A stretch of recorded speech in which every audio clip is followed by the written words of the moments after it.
दोस्तों, आज की कहानी है सिर्फ नाम की पत्नी है भाग 7। चलो दोस्तों, कहानी को शुरू करते हैं। दोस्तों, हमने पिछले भाग में देखा कि अमन और डिम्पल किरण की शादी में आते हैं और बाबूजी किरण को मनाने की जिम्मेदारी डिम्पल को सौंपते हैं। बाबूजी किरण को कहते हैं कि ये जिम्मेदारी तुम्हें पूरी करनी पड़ेगी। किरण को मनाना पड़ेगा कि उसकी शादी में कौन शामिल हो कौन ना हो उसे कोई फर्क ना पड़े। इसलिए किरण को ये जिद छुड़ाने के लिए बाबूजी डिम्पल को जिम्मेदारी सौंपते हैं। डिम्पल ये जिम्मेदारी पूरी करने के लिए किरण के पास रसोई में जाती है। डिम्पल ये बाबूजी की कही हुई बात किरण को कहती है तो किरण शौक उठती है और कहती है कि आपने ये जिम्मेदारी ली तो नहीं ना। डिम्पल बोलती है कि मैंने जिम्मेदारी ली है। मेरे ससुर ने पहली बार मुझे कोई जिम्मेदारी सौंपी है तो मैं कैसे ना बोल सकती हूँ। इसलिए तुम मुझे अपनी जिद छोड़ के शर्मिंदा होने से बचा सकती हो। फिर किरण अमन और डिम्पल से एक प्रॉमिस मांगती है कि जीवन भर तुम ऐसे ही हमारा साथ दोगे और ऐसे ही अच्छा व्यवहार करोगी। बाद में अमन और डिम्पल खेतों में जाते हैं। वहाँ कुछ बातें होती हैं। डिम्पल का दिल पिघल जाता है। वो अमन को कहती है कि मैं जीवन भर तेरे साथ रहना चाहती हूँ, इसलिए इस प्रॉब्लम का तू ही सोल्यूशन निकालेगा और देवांश का पीछा मेरे से छुड़ाएगा। दोस्तों, देखते हैं क्या अमन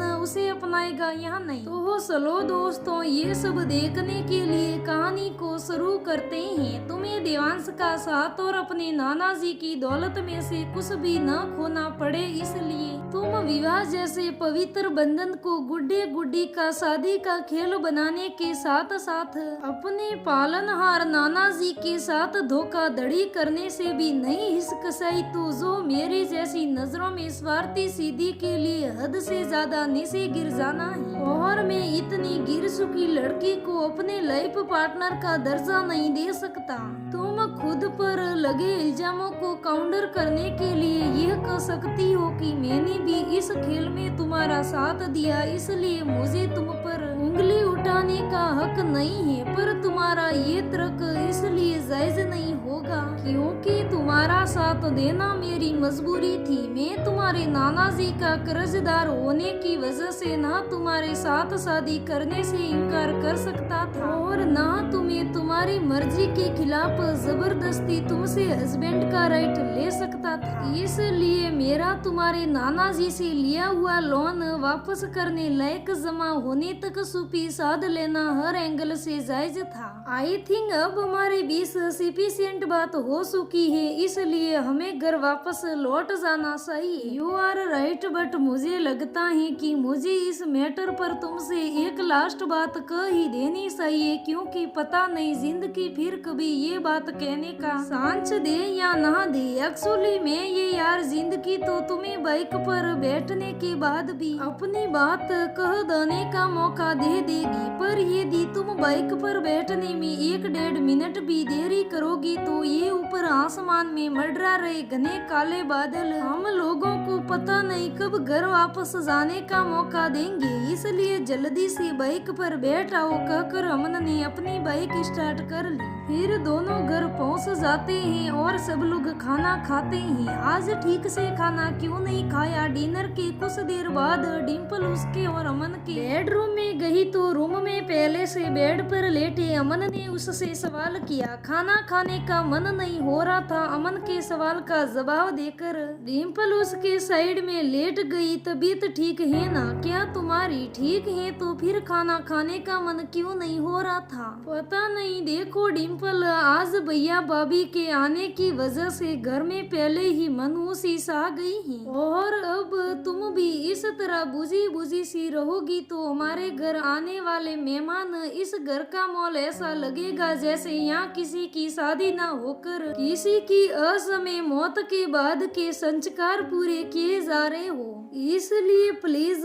ऐसा बिहेव मत करो जिससे इस घर का माहौल और ज्यादा मनुष्य हो जाए। ओके, मैं मैं अब आगे कभी ऐसे बिहेव नहीं करूंगी जिससे इस घर का माहौल और ज्यादा खराब हो जाए। इट मीन तुम इस घर का माहौल ठीक करने के लिए कोई अटेंड करूंगी, करना तो चाहती हूँ पर कर नहीं पाऊंगी। क्यों, इसकी वजह पता है तुम्हें, फिर भी तुम पूछ रहे हो तो बता ही देती हूँ। तुमने मुझे अपनाने से इनकार कर देने की वजह से मेरा दिल टूट गया है, इसलिए मैं अब साकर भी कभी मेरे चेहरे की मुस्कुराहट नहीं आ पाएगी। और जो इंसान अपने खुद की खोई हुई मुस्कुराहट वापस नहीं ला सकता, वो दूसरों के चेहरों की खोई हुई मुस्कुराहटें कैसे वापस ला सकता है। तुम्हारी कही हुई ये बात बिल्कुल सही है कि जो इंसान अपने खुद की खोई हुई मुस्कुराहट वापस नहीं ला सकता हो, वो दूसरों के चेहरों की खोई हुई मुस्कुराहटें वापस नहीं ला सकता है। पर यह बात सही नहीं है कि मेरे तुम्हें अपनाने से इनकार कर देने की वजह से तुम अब कभी मुस्कुरा नहीं पाओगी, क्योंकि तुम्हें किसी और साथी का साथ पसंद आ जाने पर तुम मुझे भूलकर दोबारा वैसे ही मुस्कुराने लग जाओगी जैसे तुमने मेरा साथ पसंद आने पर देवांश को भूलकर मुस्कुराना शुरू कर दिया था ना। आई एम राइट,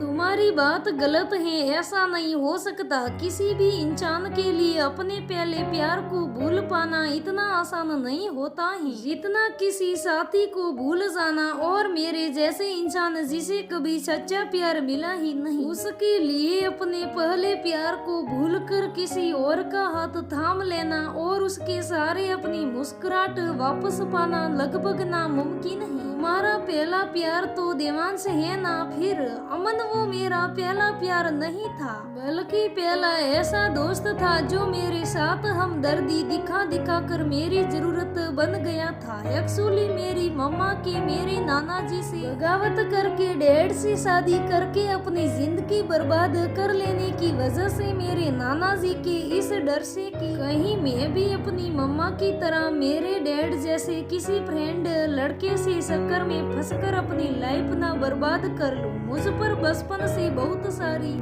सारी पाबंदी लगा देने की वजह से 19-20 साल की उम्र तक मेरा कोई परमानेंट फ्रेंड नहीं बन पाया था जिसके साथ मैं अपनी दिल की सारी बातें शेयर कर सकूं। इसलिए जब देवांश के साथ मेरी फ्रेंडशिप हुई और वो मुझ पर लगी बंदिशों के साथ एडजस्ट करके मेरे एक अच्छे दोस्त और हमदर्द बन गया, मेरी जरूरतों को हमेशा लगातार पूरा करता रहा, तो मेरा मन उससे मिलने के लिए बेचैन होता था और इसी बेचैनी को मैंने प्यार समझ लिया था। पर अब जब मुझे तुमसे प्यार हुआ तो प्यार का सही मतलब मेरी समझ में आया। एनीवे, छोड़ो इन सब बातों को। जब तुम्हें मुझ पर भरोसा ही नहीं है तो ये सब बातें बताकर तुम्हारा और अपना टाइम वेस्ट करने का कोई मतलब नहीं। Good night. तुमने तुम्हारे नाना जी की जायदाद से बेदखल होने से बचने के लिए जो उनके साथ सीटिंग की है उसके बारे में तुम्हारा क्या कहना है? बस इतना ही कि मैंने अपने नाना जी की प्रॉपर्टी से बेदखल होने से बचने के लिए नहीं, बल्कि उन्हें वही दर्द जो करीब 24 साल पहले मेरी मम्मा ने उन्हें दिया था दोबारा देने से बचने के लिए उनकी बात मानकर तुम्हारे साथ शादी की थी। और मुझे उस टाइम लगा था कि मैं तुम्हारे साथ अपनी लाइफ नहीं बिता पाऊंगी, इसलिए मैंने तुम्हारे साथ सीक्रेट मीटिंग करके तुमसे यह कहा था कि मैं तुम्हें कभी भी हस्बैंड का हक नहीं दे पाऊंगी, जिसका पर्पस ये था कि तुम मेरे साथ शादी करने के बाद मुझ पर अपनी लाइफ बर्बाद करने का इल्जाम ना लगा सको। पर तुम्हें ये मेरे नाना जी के साथ की गई सीटिंग लग रही है, तो कल ही कॉल करके उन्हें इसके बारे में बता दूंगी और इसके लिए वो मुझे जो भी सजा देंगे भुगत लूंगी। क्या अब मैं सो सकती हूँ? एक्चुअली मुझे घर का इतना सारा काम करने की हैबिट नहीं है ना, इसलिए थकान की वजह से नींद सता रही है। काम की थकान की वजह से, यहाँ जिंदगी के नीरस सफर की थकान की वजह से। एक्चुअली ये मैं इसलिए पूछ रहा हूँ कि दोस्तों आज के लिए बस इतना ही, फिर मिलते हैं अगले भाग में। दोस्तों अगले भाग में देखते हैं अमन और डिम्पल के रिश्ते का क्या होता है। यह सब देखने के लिए हम अगला भाग जल्दी ही लेकर आएंगे। और आप अगला भाग देखना ना भूले। दोस्तों ये भाग कैसा लगा कमेंट करके जरूर बताना, और अगला भाग जल्दी से जल्दी देखने के लिए हमें कमेंट करके जरूर बताइएगा। दोस्तों अगर कहानी अच्छी लगे तो लाइक करना, शेयर करना, हमारे चैनल को सब्सक्राइब करना। धन्यवाद दोस्तों, फिर मिलते हैं अगले भाग में, तब तक बने रहे हमारे साथ।